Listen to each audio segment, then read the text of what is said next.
Hi, welcome to another episode of Hot Takes. Got some scary news for Swinney and the rest of the SNP come to that. There's been a poll by Ipsos. Now remember, Ipsos are very pro-SNP.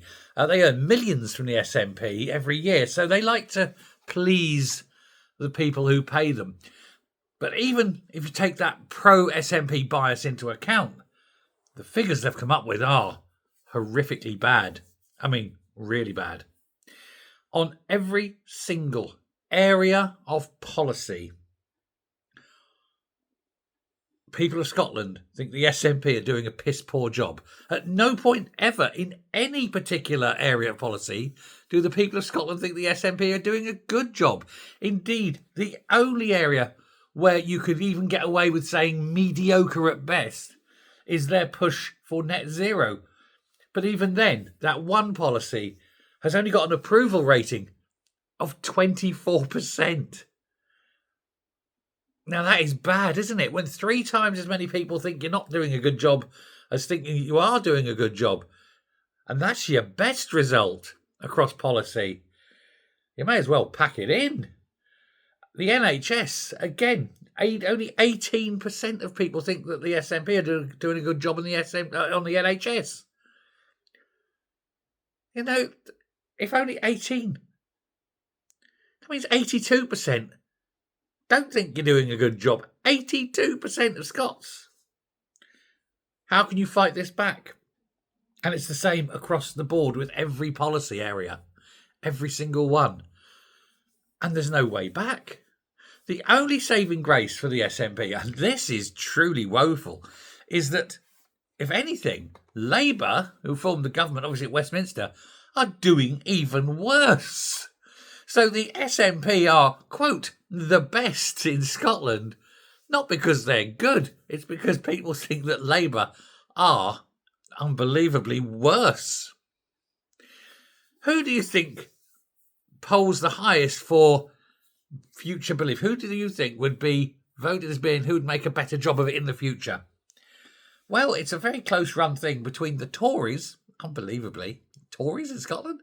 The Tories and Reform. And Reform are doing bugger all in Scotland at the moment. Their push comes later this year. But already they're making an impact. It's going to be very, very worrying for Swinney. It's his job on the line. He says, I'm going to be here till 2036. Well, if it means 8:30 tonight, he might make it. It's not looking good, is it? And it's not looking good on an individual basis. Who's the most favourable person in the SNP at the moment? No, not Swinney. It is, in fact, Forbes. She's the one with the biggest positive.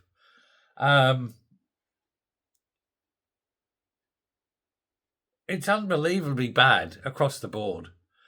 But, you think that's bad. It's minus 32 for Sarwar.